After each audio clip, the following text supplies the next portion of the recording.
In the wide world of Pokemon, nobody gets by without a little help from others. We find Dwebble dislodging the rocks from Hippowdon to help keep it clean, Torterra providing homes for tons of Pokemon from the day they're born until the day they pass away. Even Flygon and Krookodile teaming up to take down massive prey like Drapion, and so much more. So with the Pokecology book in hand, I can now bring to you the hidden relationships of Pokemon in the wild. Howdy there, I'm Krillic, and we're back with the next chapter of the Pokecology book, How Pokemon Interact. If you haven't seen the first two chapters, don't worry, these are all standalone, and you can watch that video after this one. For now, let's get running right in. Living together and relying on each other. Many Pokemon survive and thrive while interacting with one another. They may build cooperative bonds while some take from others. Certain Pokemon will even devote themselves to their partners. Let's take a look at these kinds of connections and relationships between Pokemon. In our desert, we see our first relationship of Dwebble and Hippowdon. While Hippowdon sinks itself into the sand and sprays it out in both intimidation and offensive tactics, stones can get stuck in the ports of their bodies. As such, Dwebble, looking to find a home, will be sought out by this massive Hippo Pokemon. This way, the Dwebble will not only dislodge the large stones, but also make a new home for itself. It does so by secreting a liquid that dissolves stone. If there's no good stone, it may just live inside Hippowdon for a while. This also provides it with good cover due to other Pokemon that might make a meal of it, which alludes to Drapion, who stands in the distance, staring in wait for a moment to strike. But it would never approach Hippowdon, knowing it would lose the fight, or at the very least, the fight is not worthwhile. I mean, look at that giant sandstorm being produced by one of them. That is not a great idea to fight one. In a visual I've never seen depicted before, we finally get to see Skrelp hiding amongst the drifting seaweed of Dhelmise as they avoid attacks from larger Pokemon. Their own rotten, seaweed-looking bodies providing a good cooperative camouflage. All the while, there are some shadows of Wailord that can be seen, and Dhelmise is already staring up with the thought in its head to take one of them down. After all, Wailord is its preferred meal. Into the forests, we see Torterra caring for a massive slew of Pokemon while it rests. Many small Pokemon have long been noted to make their homes on it, going as far as living their entire lives on this Pokemon from birth to death. Here we find exclusively bug and plant Pokemon, but I wouldn't limit ourselves to that visual, as we've seen Pokemon like Pichu and Scorbunny find a comforting home on Torterra within Pokemon Snap. Unfortunately, there is a Poliwag nearby, meaning that it might be waiting for one of these insects to stray farther away from the protection of Torterra so it can snap up a fresh meal. As we do dive back into the water, we find Mantine breaking the surface of the water alongside us. Drifting close to Coral, we see them caring for Remoraid and Mantike, all Pokemon that have been depicted together since the beginning of the franchise. Well, at least Generation 2. Remoraid using its dorsal fin as a suction pad to cling to Mantine's underside, and then eating its fill of any leftover food, and maybe even parasites if the franchise ever wants to acknowledge proper parasites at some point. But they are not freeloaders. Remoraid does assist in battle and will even work in schools to protect little Mantike, meaning these Pokemon are friends for life, or at least until Remoraid does evolve into Octillery. We really don't, at that point, see any interactions there, and that makes sense. It really doesn't swim as much anymore and can't keep up. Different species of Pokemon sometimes help each other solve problems. By living together, they form a mutually beneficial relationship. However, it can sometimes look like only one Pokemon is benefiting. We counter this by looking at their entire lifespan or digging deeper into why these relationships exist in the first place. Sharing resources. Some Pokemon share their resources with others. They excel at giving away food they've stored up or healing other Pokemon.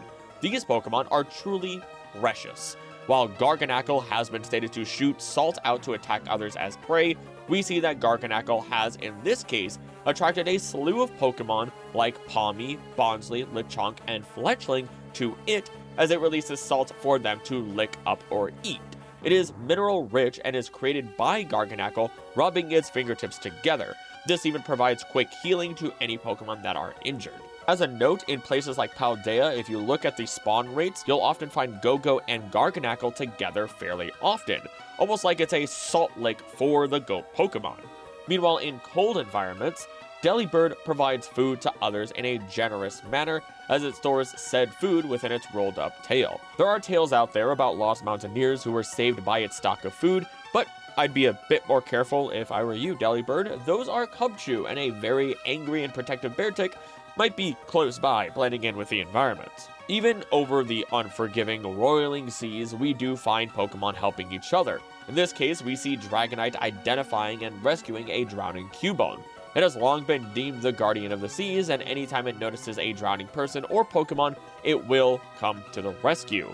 We also find another plant Pokemon providing for others, as Arboliva seems to have attracted both Starly and Lechonk with the aromatic and nutrient-rich oil that its fruit produces. It seems to just be oozing out, so now I kind of imagine it to be similar to an overproduction of honey, or how plants will sweat out extra nutrients.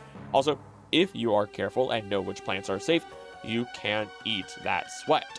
I did it with my old cornstalk plant, and it was very sweet, almost like syrup, but please, be careful when identifying any plant and doing something like this, just in case. Be smart out there. In a much larger scene, we find the many different healing hands of Pokemon. Even Tapu Lele is here, showering a trio of Pokemon in its glowing scales, which instantly make them feel better. In a slower fashion, on Akala Island, there is an injured Steenie surrounded by some worried Bonesweet. Though she is in good hands, as Oranguru is providing some much needed care with medicinal herbs. So again, she is in very good hands, as this is one of the most intelligent Pokemon of all time. And of course, we'd find Blissey out caring for Pokemon as well, Pikipek in particular this time, as if it ever finds weakened Pokemon, it will share its egg and offer its care until the Pokemon feels better. Its mysterious egg, being filled with happiness, literally is something it will provide if necessary, and something I had never realized is that its literal fur is a sensor itself that allows it to pick up on the feelings of people and Pokemon. This would then let it find those in bad moods or poor health and care for them appropriately. Lastly here, we see two Galarian Ponyta, one rubbing its horn on the other, as the magic within provides a healing power for even a slight wound. Taking care of others. Some Pokemon look after their young or protect them from foes. You may sometimes see physical adaptations or specialized behaviors that have developed also that these Pokemon can raise young while keeping them safe. The first set of Pokemon we find are in a large field fit with a few trees and a pond that must be much deeper than it seems on the surface. Closest to the tree there is a Vespiquen and her comb bee. She uses her own body to provide honeycombs for her offspring, as you would expect a hive to do separately from the queen bee, though instead they find themselves here within her body instead. Creepily enough though, we know other Pokemon will make their way in. Even Ribombee, or Ribombee, which is definitely a brood parasite as depicted in the anime, though that in specific is not depicted here in the book. Resting near flowers is a Kangaskhan and her baby, who will only leave her side after it has grown up to be 3 years old. Otherwise, the mother monitors the area and only lets her child out when it deems it is safe to do so, meaning she has zero fear or worries about the Araquanid and its babies nearby, which is wild to me. That is a nearly 6 foot tall spider normally, which is nearly 2 meters, so either they are not as close as they seem in the depiction, or Araquanid and Dewpider do not bother hunting Pokemon close to its home, or they understand that Kangaskhan would absolutely bop it. I don't know. Nevertheless, at least in this case, we find the parents caring for its babies by holding them in its bubble and even having leftover citrus berries for them to enjoy. Just don't be fooled. This Pokemon definitely hunts others as well, but at least we now know it's more of an omnivore, which it really isn't that big of a deal, as there are plenty of opportunistic eater arachnids, the Pokemon got me there, and they have a wider diet than we commonly believe. The last of the Pokemon on this beautiful spread is a Furret, not only protecting a baby Sentret, but also teaching it how to dig and look outside of their den before fully emerging. When in their long, narrow den that is specialized for their bodies and deters predators just by its construction, Furret wraps its long, slender body around a pair of Sentret, and they all fall asleep together, cozy and warm.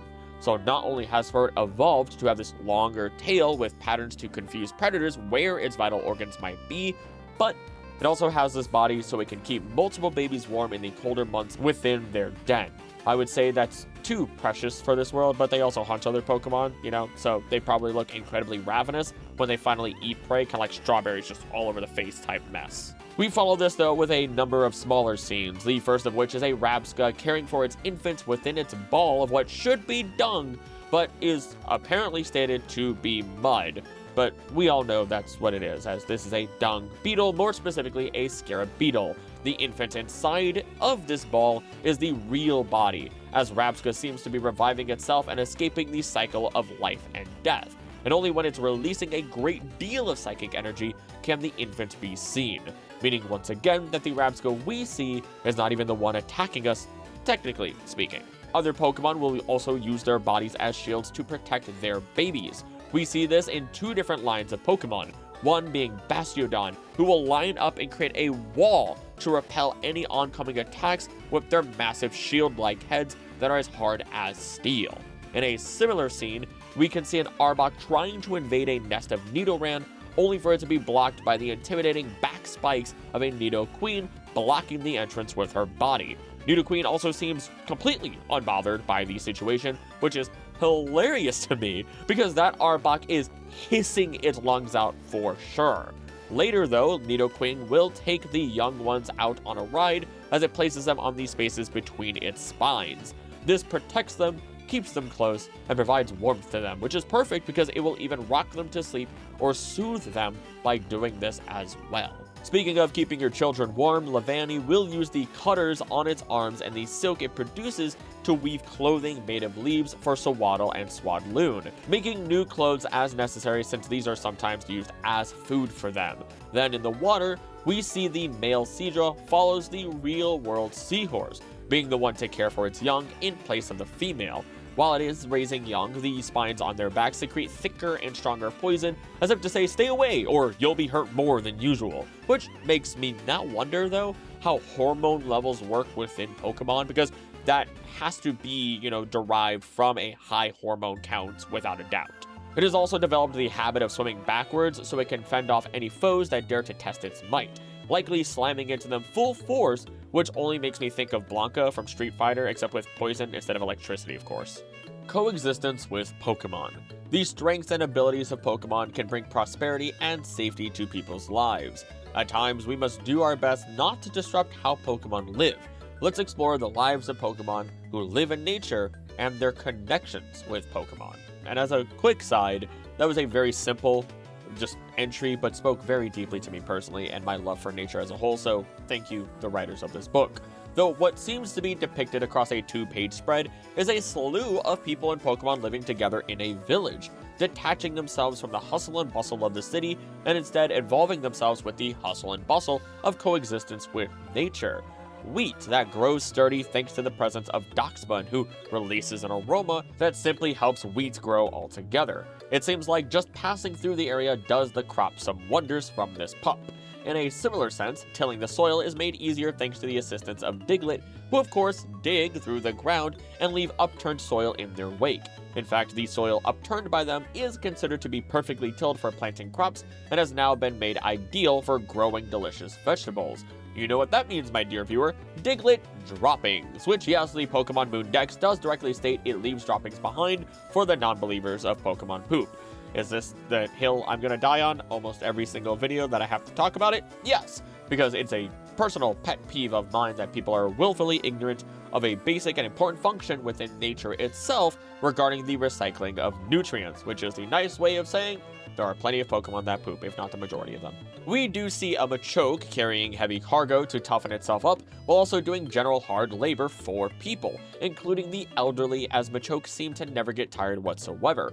I kinda actually love that it even seems to be talking to the elderly lady, hand on her upper back, and checking on her to make sure that she's okay as they walk.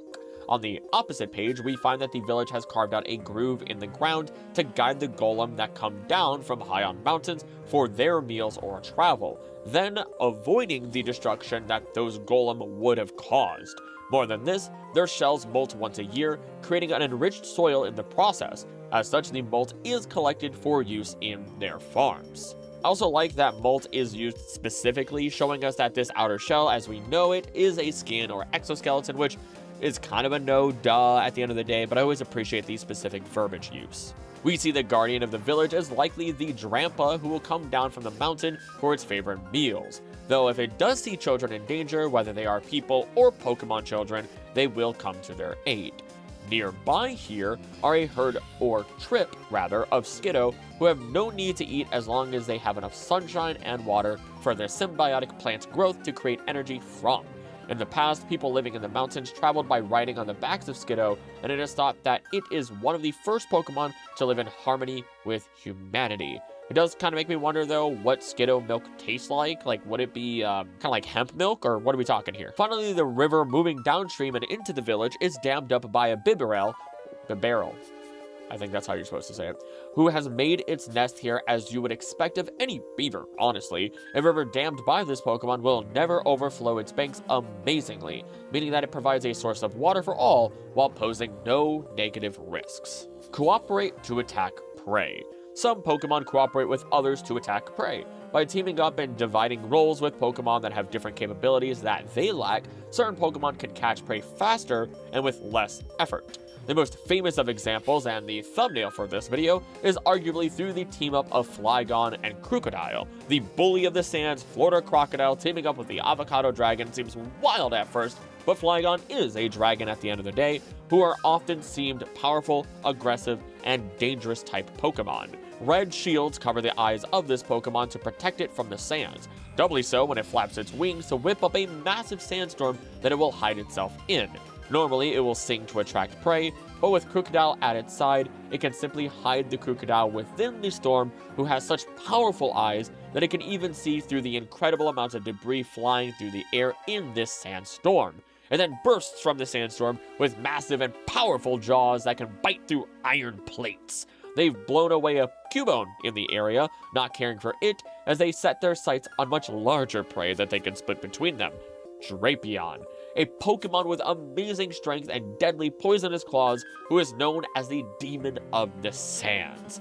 I would have never imagined them hunting such a large Pokemon, but at the same time, Flygon and Krookodile are large Pokemon themselves who also have to care for a slew of their own babies, being shown to provide great care for their children. Meaning this is more than just splitting a large meal between two large Pokemon, this is splitting a large meal between two large Pokemon and their families for their overall survival. The other example used in this book is our Gen 9 entries of Dondozo and Tatsugiri. Tatsugiri lays down upon what I never realized was a throat sack, the little rice area that it would be for sushi, as it poses, feigns weakness, and pretends to be an enticing meal for bird Pokemon, said that wrong, such as this Flamigo. It is nothing more than a lure as a monstrous Dondozo ambushes the Flamigo. Soon, this bird will be made a meal by both of these Pokemon, as otherwise these creatures may struggle as individuals to get their own fill of food. When not hunting Tatsugiri and their other forms, will determine which one is best to be used as a lure for which prey they prefer that day, and will lay down upon the flat tongue of a Dondozo within its mouth with no fear of it being eaten. There are, of course, more complex relationships between Pokemon, as many different kinds of Pokemon live their lives while interacting with one another. Looking at the relationships of Pokemon that live underground, we can begin with Onix, who will eat rocks as it digs its way through the ground. These tunnels are used by not only Diglett, who additionally digs up the ground, but also Druddigon, who uses these tunnels for its own home. Though it will also use Excadrill tunnels and take over Diglett tunnels, as it is more powerful than the little mole Pokemon. And while Onix seemingly doesn't care who uses its tunnels as long as it isn't bothered, we find that Dunsparce will share and use tunnels dug by itself and Diglett, providing a more mutualistic relationship. Utilizing other Pokemon. Some Pokemon survive by using the capabilities of others to make up for what they lack. This could be called a one-sided, quote-unquote, utilization of the Pokemon's abilities, something very different from cooperation. And this is a parasitic behavior, ladies and gentlemen, with Necrozma being our first example, as it seeks light energy in Solgaleo or Lunala. Solgaleo releasing boundless light energy, shining on the world like the sun itself. In the past, of course, it was even called the beast that devours the sun. Lunala steals the light from its surroundings and radiates it into the dark night, becoming the full moon. It was once known as the beast that then calls the moon. With either of these Pokemon, of course, it can become Duskmane and Dawnwing's Necrozma, having taken over Solgaleo and Lunala completely. But this isn't the only Ultra Beast that takes over others, as we find a Hyligo attached to both Pikachu and Cubone. I genuinely wonder if Cubone is actually the favorite of one of the illustrators or the doctors who worked on this book, because it is constantly being harried by other Pokemon in the worst ways or being put into bad situations. Petramunt and the Loyal 3 honestly have a real surface level entry, just stating that each of the Loyal 3 are strengthened by the mochi that Petramunt makes, but are also forced under its control through its binding capabilities. Nothing big to say here. Meanwhile, we see how both the Dedenne and Joltik serve as electrical parasites, drawing energy from outside sources such as from Yamper and Jolteon, as we see here. Joltik sticking to the back of Yamper's heart-shaped butt, and Dedenne seemingly using its tail to draw electricity from Jolteon's surrounding fur. Though there is one that is pulling electricity from an outlet, so, have fun with that energy bill. The Learn More section here shows us Pokemon that evolve when together, a great example being Karrablast and Shelmet. Nothing really new here, but my brain finally stopped being so incredibly smooth as I realized that Karrablast's horn basically serves as a two-tined cocktail fork to crack open Shelmet. Deceptive tactics and hiding strategies. Some Pokemon excel at blending into their surroundings or pretending to be something else. They can ambush prey by surprise or escape from foes unnoticed. Let's examine these Pokemon and their deceptive strategies and ways of hiding. As we would expect of the pitcher plant, Weepinbell does have the appearance of a plant as stated by its dex entry, but it is, of course, a Pokemon. It captures unwary prey by dousing them with toxic powder once they are close enough. In this case, there are plenty of them in the area, with two actively attacking a Ribombee together. I kind of like how in the background we not only see two of them sleeping, but we also see a few Weepinbell-like plants, as if to say that they are the true plant that Weepinbell might mimic. Conversely to the Orchid Mantis, who is a bug looking like a flower, we have Lorantis.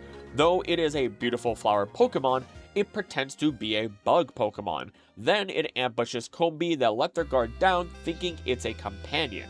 Whether it directly eats them or not afterwards is irrelevant. It has effectively made fertilizer for itself at the very least. In an insane display, we watch as a group of Dragalogy have emerged from the waters amongst the rotting seaweed they blend in with. They're clearly depicted using their corrosive and poisonous liquid to attack an incredibly unhappy looking Finizen, while a tanker ship moves in the background. If they really wanted to, they could take down that tanker as well with that corrosive acid they spray out. Deeper into the waters, a Lilip will disguise itself alongside its tentacles as flowers that attract prey for them to catch. As that prey approaches, it will eventually turn towards it and open up its tentacles to strike. While the book states they become extinct in ancient times, we do have at least Cradily existing in the modern day within the Lentil region. Hidden in the mud is Stunfisk, working its body like a bear trap for anything that walks by, as it is the Galarian version. Only their lips, which look like Pokeballs, will stick out, drawing others to it out of curiosity. When prey like this greetings approach, it bends its body and clamps down with what is actually its head and its tail. We even get an amazing visual from the Pokédex of Huntail being properly shown using its tail, which resembles a small fish in order to lure in prey as it even glows. It seems that not only would your average fish become attracted, but our Finneon, who have glowing capabilities of their own, have been attracted to this eel. It has to lure them in nice and close since it is not a strong swimmer, but it won't be long before its hungry jaws chomp down on all of them. They then close this section with Victreebel, showing that it is now attracting much larger prey and has expanded its repertoire of luring.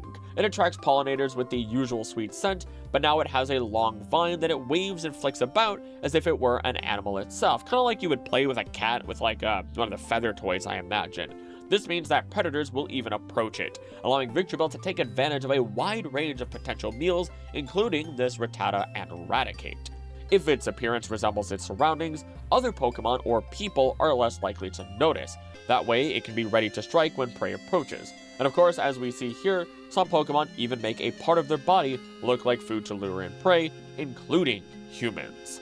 Lampins will wander through towns and search for the spirits of the fallen, drawing in souls to light its flame as it replaces the lighting atop poles.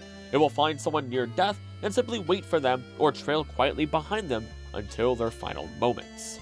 A coffingrigus pretends to be elaborate coffins, teaching lessons to grave robbers as they are consumed and their bodies are turned into pure gold. In other words, these two people that we see in the image are not going to survive this encounter. And of course, there is Sinistra, who prefers staying in dark places like the back of a shelf, though at sunset, it will go out on the move in search of prey. Anyone who dares drink from it will have their life force drained away from them, but its ruse is generally unsuccessful due to the flavor. We also get a number of strange cases of Pokemon like Voltorb, Fungus, and Amoonguss looking like Pokeballs amongst others that they did not list here, though there still has been no clear understanding if they resemble Pokeballs or if it is the other way around.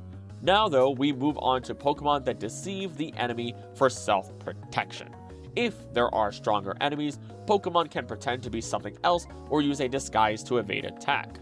When attacked, some Pokemon put on an act to confuse their opponent, using the opening to escape. Deceiving the enemy's eyes is very important for self-protection. But before we do continue, I just want to say thank you so much for watching. I love this book through and through so very much, and it means the world to be able to actually work through this as official ecology, even though I know I've dug a little bit deeper with my own videos here and there. I love the illustrations. They are just beautiful, to say the least. If you're new here and you made it this far, I'm sure you're going to enjoy the rest of the video, so make sure you subscribe for all the different content that I have on this channel. In addition, I do want to thank members of the channel, as through their extra help, it ensures that I can deep dive through this and other topics and then bring quality content to everybody. If you want early access to videos, behind the scenes info, and members exclusive content like this list here, then become a member for as little as $3 a month. It makes a massive difference. Lastly, just let me know any ecology info that you would love to share, and anything that, as I go through this video, might surprise you or something that you loved about it. I love reading your comments, and in addition, not only do they actually appease the almighty algorithm, so do likes and hyping the video, so make sure you do that. But once again, thank you so much for watching, and on with the video. A Vulpix, as many animals we know in our world, will pretend to be injured, confusing the Pokemon who likely didn't even hit it that hard or have outnumbered it. When they get close enough, this Vulpix will bound off at full speed while the predator is flustered and confused over what just happened. We get to see a bewildered Corvisquire who is unable to tell if the apple it is looking at is just an apple or if it's the prey it desires, the worm that is an applin. By pretending to be an apple, it can avoid predation and grow bigger and stronger while eating the inside of the fruit, spending its entire life in there. A Sudowoodo blends in way better than you would imagine amongst the foliage of summer, but has a lot less luck hiding in winter, as its green nodules stand out in a world where trees have lost their leaves. Arguably one of the most unique abilities of deceiving the enemy outside of Ditto would then have to go to Zora, who protect themselves from danger by transforming into people and Pokemon. They are timid by nature, often disguising themselves as a quiet child. It seems like an abusive trainer may be searching for the Zora alongside a Sneasel at their side, which that actually puts into perspective the idea of Pokemon running away from trainers and how they're able to do so. That's kind of a sad topic to think about overall. Eye structures. Eyes are vital organs for communication. Some Pokemon make clever use of them. If a Pokemon has large, frightening eye patterns, enemies may mistake them for real eyes and get scared, giving ample time to seize prey or escape as necessary. As a side note, for a few pages you might actually notice some splotches or marks. This is just how my book arrived, and it doesn't destroy anything, so I'm kind of okay with it. It also just adds character in my eyes. I kind of like it, weirdly enough. Arbok has a terrifying pattern on its belly that comes in several variations, making weak foes run at just the sight of the pattern. But in the case of this Nuzleaf, it has paralyzed the Pokemon. Whether it will eat it as a meal or not is not explained. Scizor also intimidates foes by upraising the pincers it has, which has eye patterns on them, but Masquerain does the same with the massive antenna that it has, both of them effectively showing off to scare each other or even intimidate each other, haha, ability hint hint, from territory or to avoid a fight altogether. The next section overall is just kinda cute, asking us to find the real eyes of each Pokemon. Masquerain having its face at center, Bellibolt being the little yellow smiley face, Cradily within the mouth, Barbaracle on the palm, Appleton under the ear-like protrusions, Sigilyph being the singular eye on top, Magnezone being just the center eye, I believe. Piloswine's eyes are also hidden under the fur. Kabuto has 2 sets of eyes, one on top and then the red eyes. Gourgeist under its hair, and of course Arbok on its proper face. If I'm wrong, I guess we'll find out in a few pages. But there are other special eye structures that exist within this world. Pokemon eyes manifest as many different forms as themselves. Some are covered by membranes, while others emit special powers.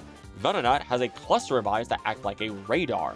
Shining a light on them will actually reveal this truth. Speaking of revealing things, even though it is not clearly visible, the Venonat's radar has picked up a Caterpie hiding in the grass, a meal for itself. Yanma has developed the ability to see in a full 360 degrees, ensuring that even as a Swellow prepares to dive from above, as we saw in the first chapters of this book, it has already noticed the predator and can counterattack or flee at the right moment.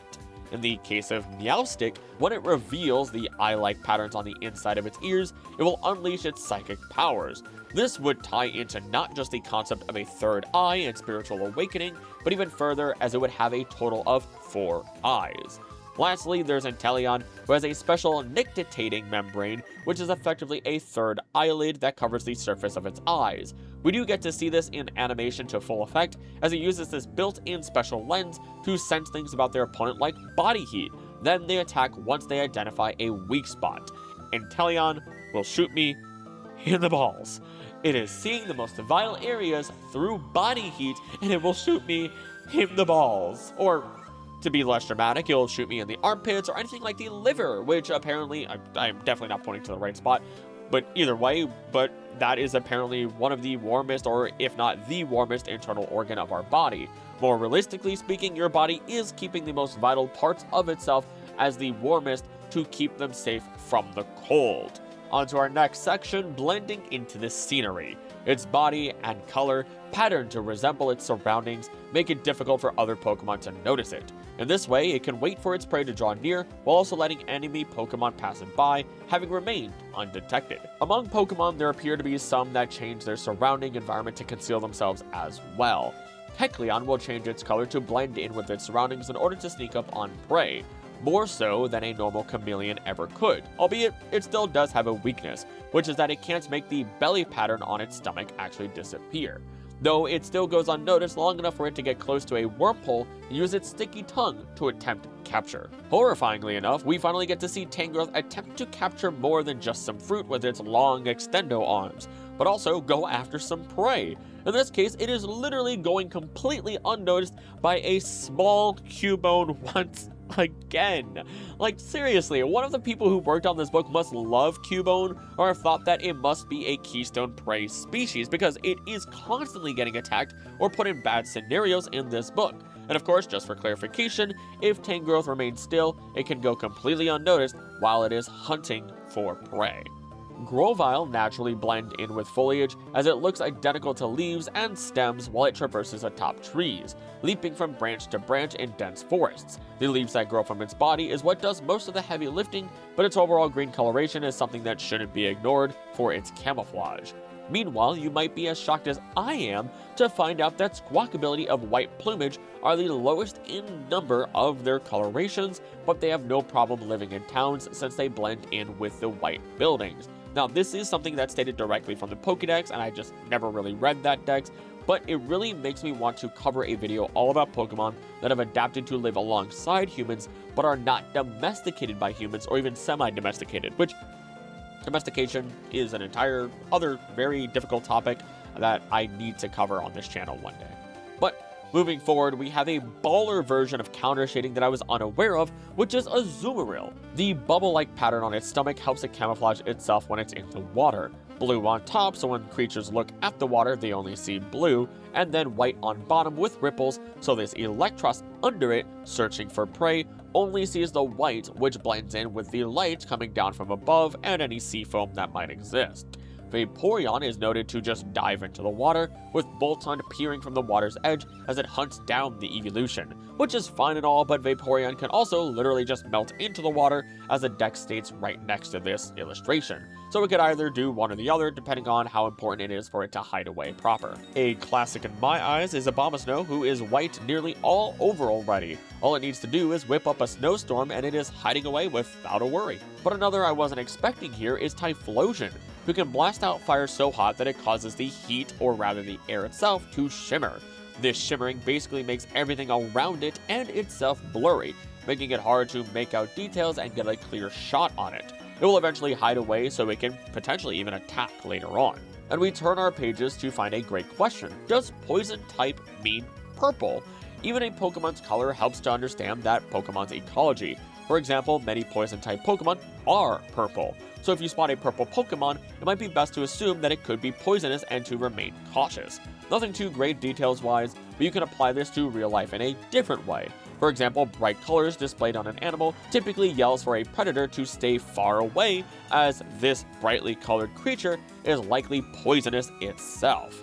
We also then get to see the page with a big old printing error on it, but it seems I was right about every single Pokemon regarding the eyes, except for Magnezone, which does really have 3 eyes and not just one at its center. Pokemon territories. Locations where Pokemon act protective and drive out others are called territories. Territories often have plenty of food and allow Pokemon to sleep peacefully, making them comfortable and beneficial places to make a home.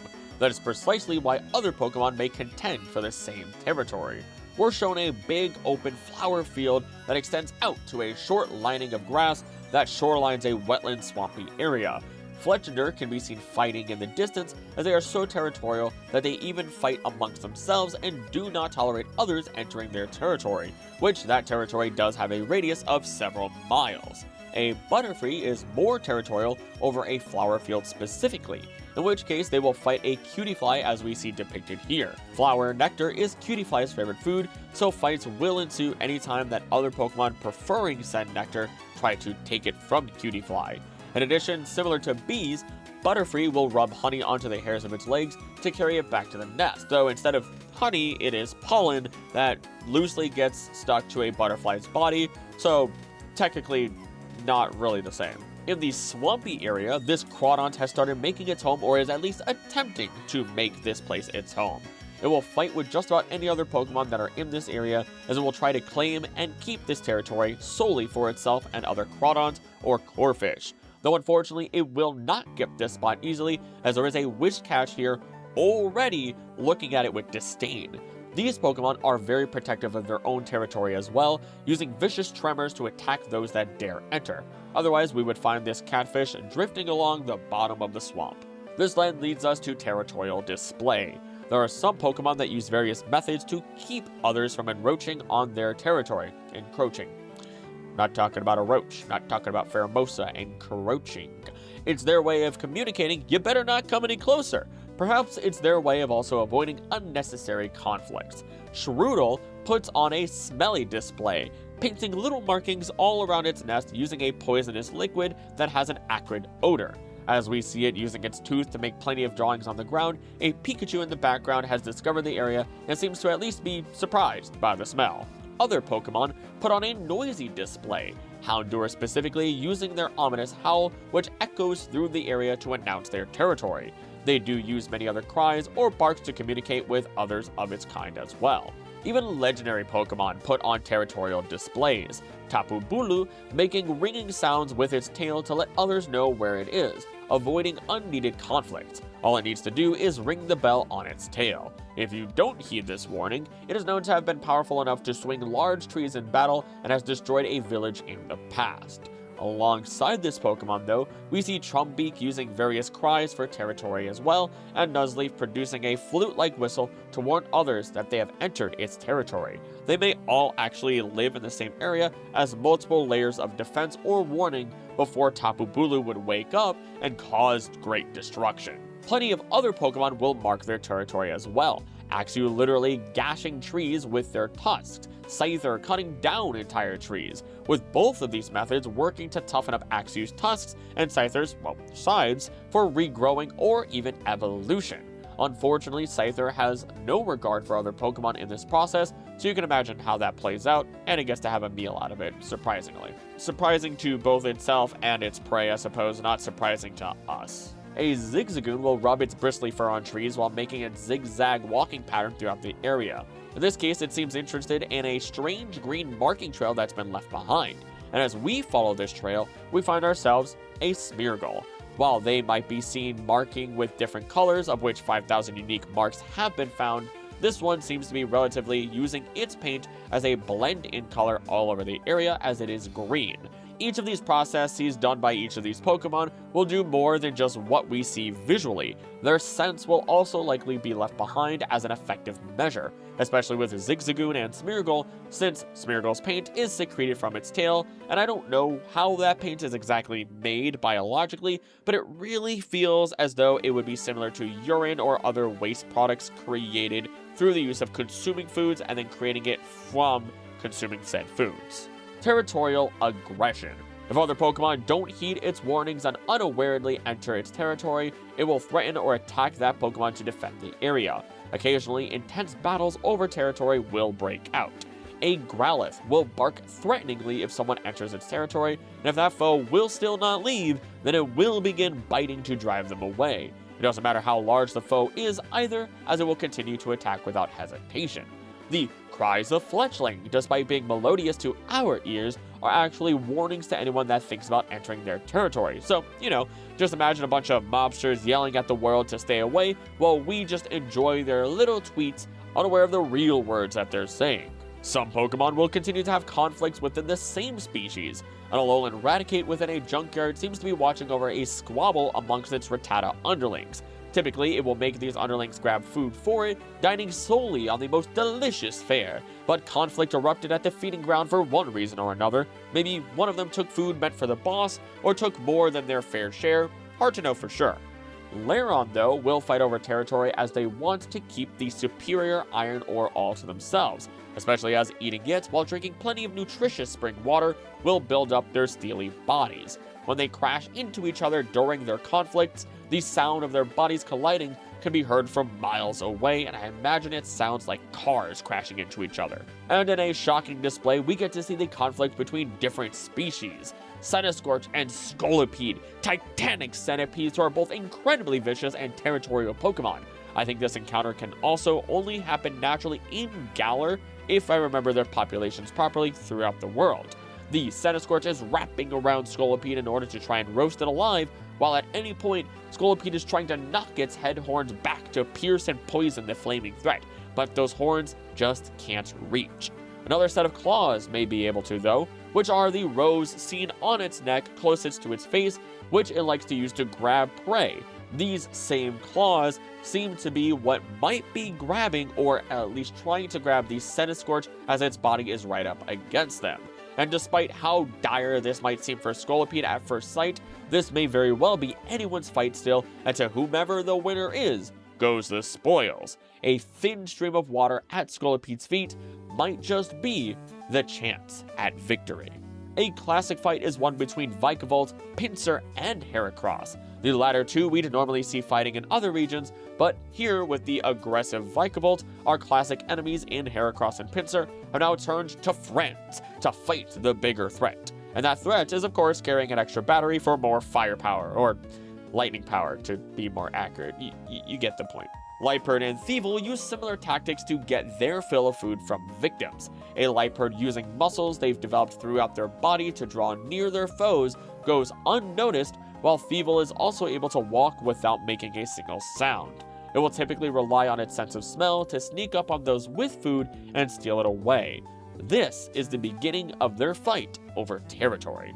Toxapex isn't the smartest, I will say, as it constantly picks losing fights with Bruxus over warm ocean currents, which if you don't know, Toxapex is a poison Pokemon, while Bruxus is built to chomp down hard on things while also bearing psychic power. It has thicker skin to protect it from Toxapex's spikes, and can just release said psychic energy from the protuberance on its head to deal damage without even touching the domed Pokemon. This means that Toxapex, despite its protective dome, will be made into a delicious meal by these three Bruxus soon enough.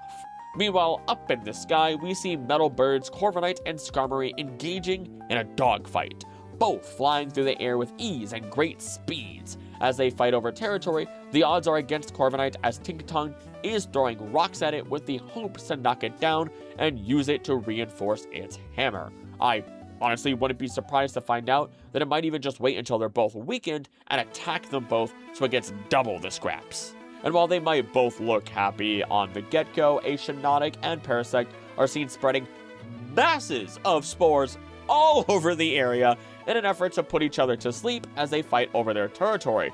The issue is, they're both immune to this effect from spores, at least mechanically, and are typically active at different times of day or night. This means that this mass of spores will likely be a rare occurrence, and it will only end in mass growths of mushrooms for better and for worse. Meanwhile, Ambipom are sitting within their newly chosen comfortable tree and getting into territorial disputes with Passimian. Both of them are throwing berries at each other, both deciding that this tree and its abundance of berries are too important to lose. And despite the fighting type advantage from Passimian, Ambipom will win these fights half of the time. And as we look to the Learn More section, we have to ask, why do Pokemon fight over territory? Let's observe Pokemon that have territorial disputes with each other. By doing so, we can see their similar traits. Fights may break out if multiple Pokemon find the same area comfortable, or perhaps they prefer the same types of food, with the winner seemingly making the area into its own territory. In this last example, Bisharp leads a group of Pawniard. It's said that if the blade on its head is chipped, it will retire from its position as the boss. As such, it is important to keep the blade properly honed. Fracture, by comparison, also has the behavior of burnishing its tusks on the boulders of dry riverbeds to toughen them up. This means stones, or more specifically whetstones, are incredibly important for both of these lines of Pokemon and their overall survival, so they will battle each other over these necessary resources thanks to their shared habits. Pokemon in groups. Some Pokemon live in groups with others of the same species. They cooperate with one another to be able to do things that they wouldn't be able to do alone. What kind of roles are there within groups of Pokemon? Let's take a closer look at these marvels and find out.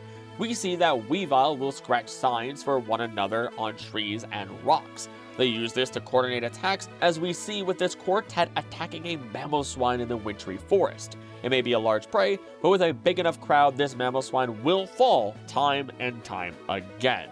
In ancient times, Archeops will corner an Ammonite from the ground and from the sky, as one is above and two run at it. This Pokemon is actually noted to be better at running than flying, meaning once again that this Ammonite will become prey unless something else saves it. Other Pokemon will not attack as a group, but rather defend each other as a group. Patrat will take turns keeping watch so someone is constantly watching for danger. They'll communicate without sound through the use of their tails so that way predators do not hear them. But it seems the current watch has missed the threat of an Ekans sneaking up from behind, something that is noted to be a common, unfortunate trait of Patrat to not notice those that sneak up on it from behind. Walking into a Durant's nest may not be the best decision that anyone can make, even for Pokemon like Heatmor and Sandaconda, who commonly make a meal of them and their eggs. This is because there are still mass swarms of these large ants that will move to bite at threats with their large mandibles. And in the event that a Pokemon is particularly weak, they will form groups to scare away threats with their loud cries and even may fight together when necessary.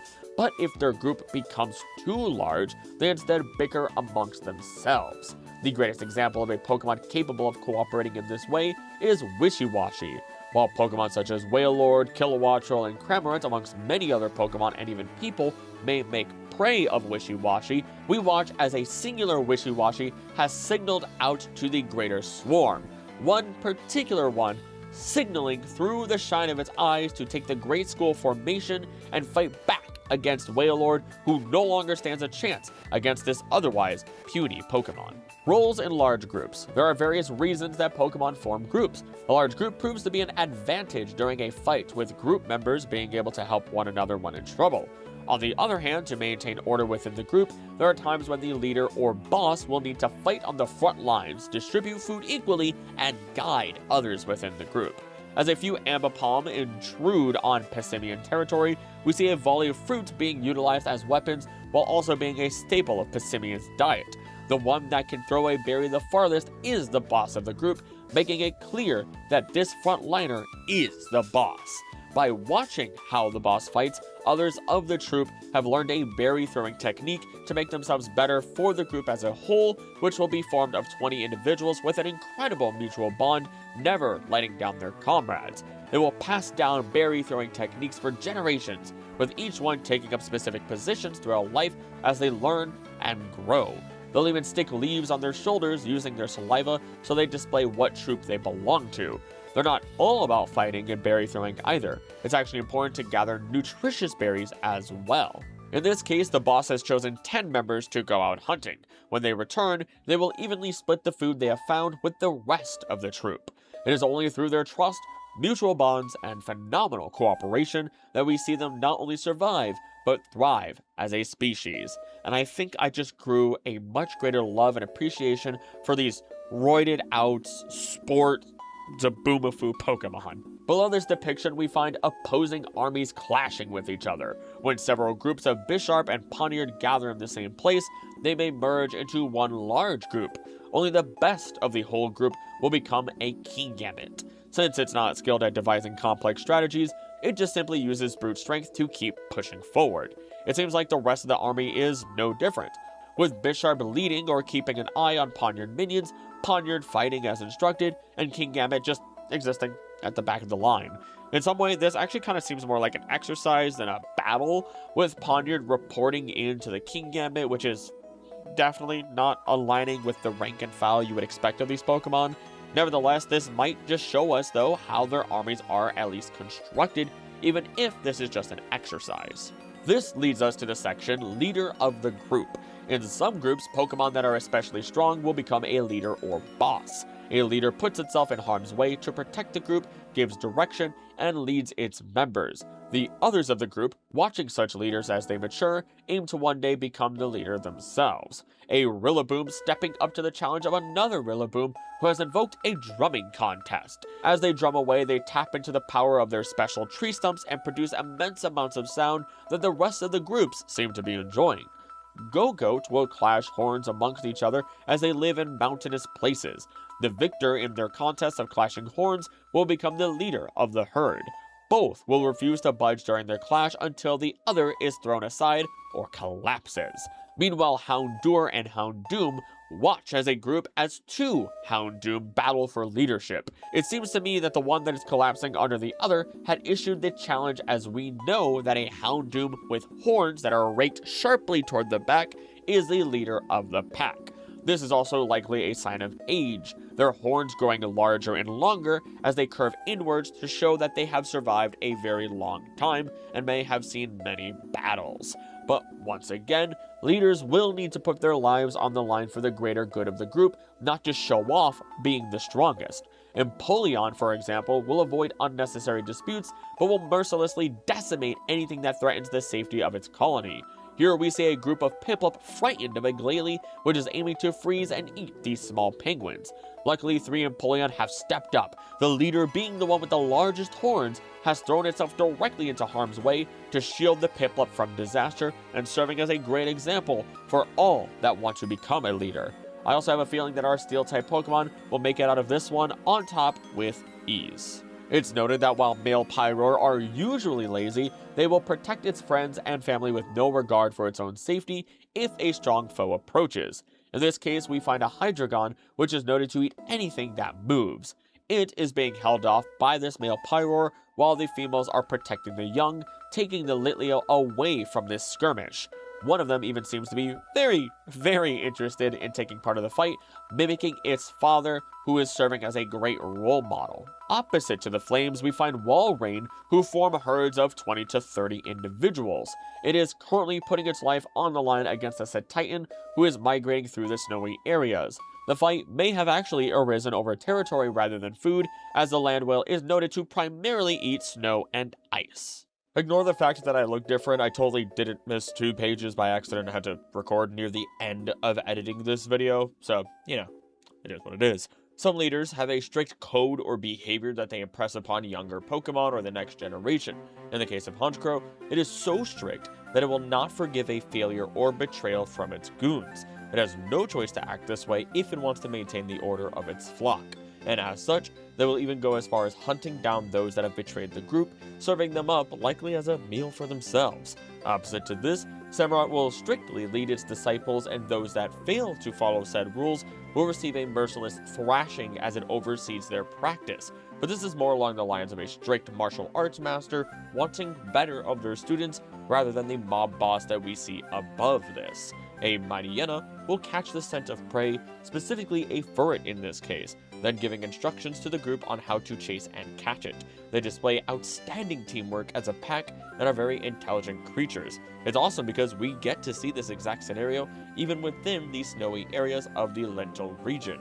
Meanwhile, our herbivore Zebstrika will hear thunder, then lead the group towards the great thunderstorm that awaits. They aim to use the lightning as a way to charge themselves up, as we've mentioned earlier. But not everything is about inheriting strength or general survival tactics. A Pancham will inherit wisdom from their leading Pangoro. Their dark typing may denote underhandedness and ruggedness, but they still train with incredible discipline as they learn from the Pangoro that they have imprinted on in hopes of becoming just like their leader when they grow up.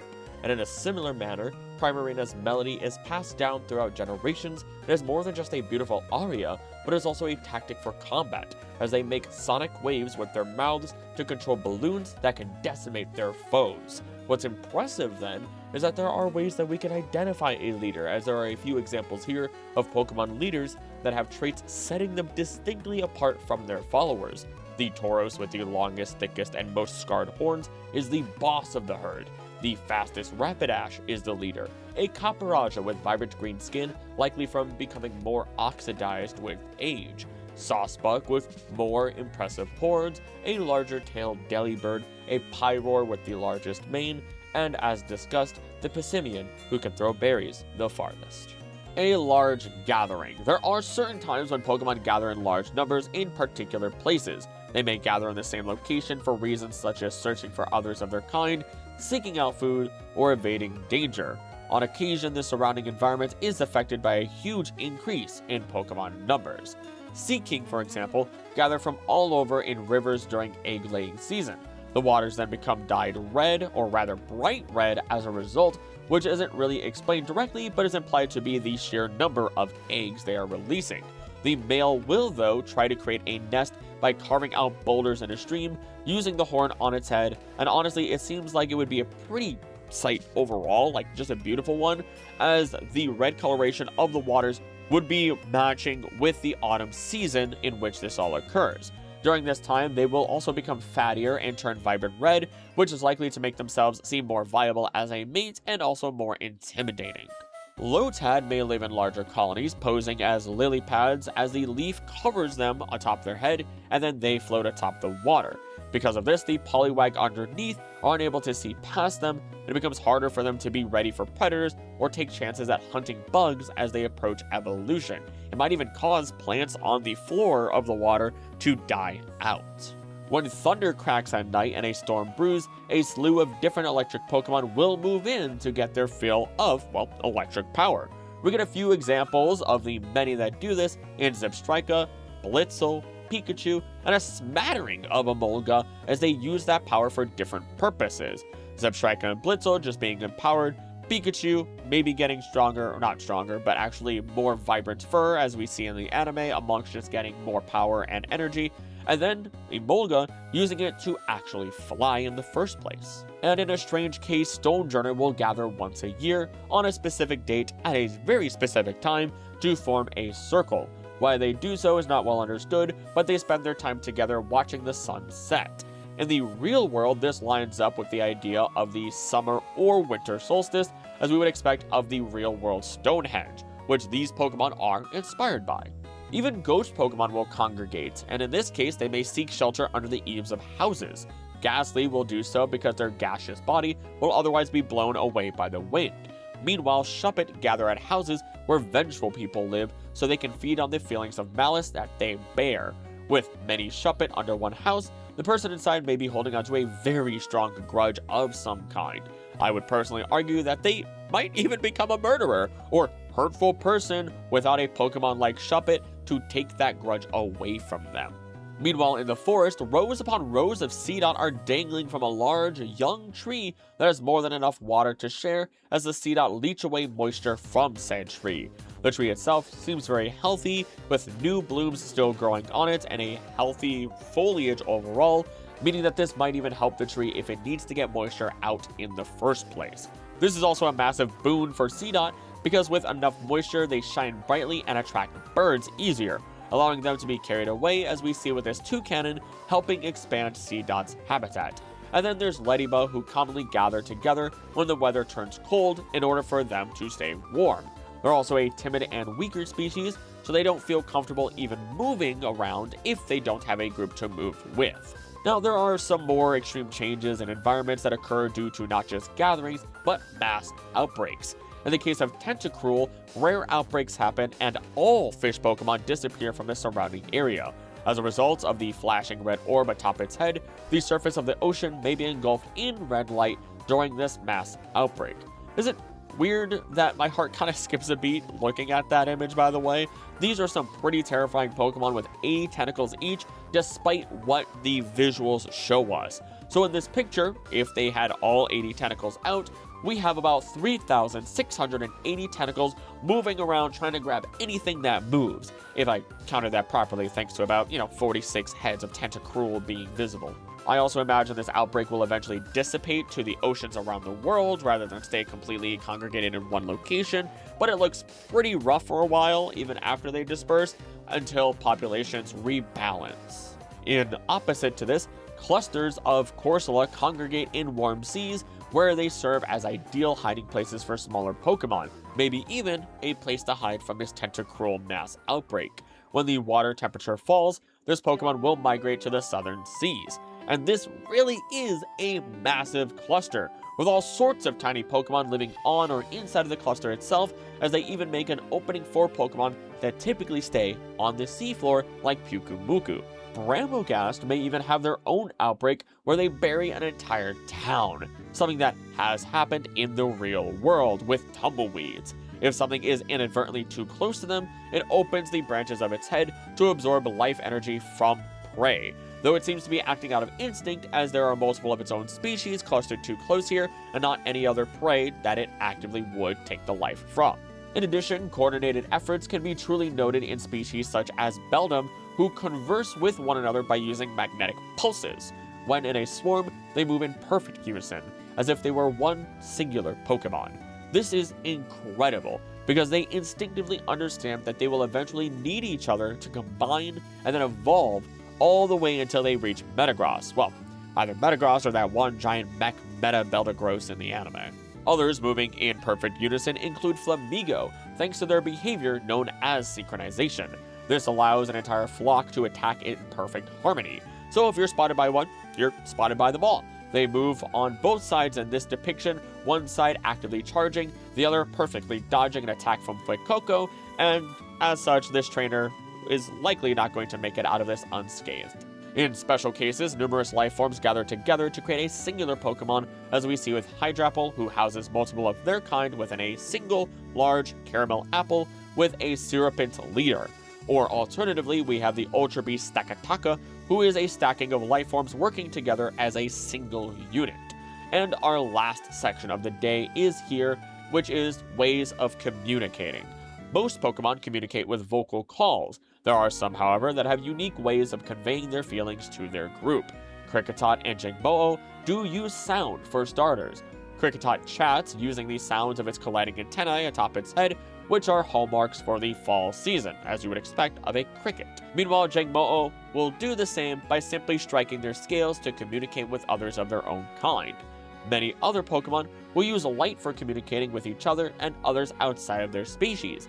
Behiam communicate by flashing their fingertips, which, at least within Snap, has been used to communicate with Pokemon like Golurk, who come to their rescue when bothered. Wishiwashi gathers their kind through shining tears, as we have discussed. Inkay not only uses their flashes of the yellow spots to hypnotize prey, but to also communicate with one another. Chinchu will use its antennae to warn others to go away while communicating with each other again, and Volbeats will just simply use its rear end, of course, as you would expect of a firefly. Stuffle will, though, use the organ on its rear to release an order to communicate with other Stuffle. That organ is, of course, the tag that you would expect to find on a stuffed toy. And in a special, final case, many psychic Pokemon such as Latias will use telepathy for communication. But that will be all for today. I'll leave the final section on the movements of Pokemon for its own final video, so I don't force myself to rush through this. Also, it's very hot in my office today. If you made it to the end here, I just want to say thank you for watching. If you're new, make sure that you do subscribe, as I'm confident that you'll love the rest of the content on this channel as I dive into many topics just like this, but much deeper than, honestly, the book kind of describes. I also want to thank members of the channel that you see on screen now. Their extra help ensures I can take the extra time to make quality content for everyone. If you want behind the scenes info, early access to videos, and members exclusive content like this list here, become a member for as little as $3 a month. It makes a massive difference. Let me know if there's anything that shocked you or anything you wish the book dug into more. I will likely be doing so many more videos in the future that build onto things that are said in this book that I've not talked about in their own videos yet, because there's just so much to unpack. Not only do I also love reading your comments, but they also appease the almighty algorithm alongside likes and hyping the video, so make sure you do those things. Now, I usually only highlight a singular comment at the end of every video, but I didn't do it in the last 2 videos and I need to make up for that. So here's some phenomenal comments from these past few weeks. From Iwatobi, we have her comments from the last book video, or book covering video. Hi, I'm Professor Acrylic, and I read this book so you don't have to. Pinned, liked, perfectly done. Sorted. I don't know what it was. I mean, I do know what it was. It was funny. Also, I, weirdly enough, never call myself Professor, but I can't fight all of you who do call me that, so it's endearing, so I can't say no. Next, though, is from Gibboit, I think is how I say it, who points out that the 2 different Dex pictures in Gen 9 show how a Hatterene first found the photographer who took a picture of her, and then it must have attacked, because the second shot is clearly from the floor looking up at Hatterene, and I just love it. I need to look at more of the Pokedex stories for the fun details just like this.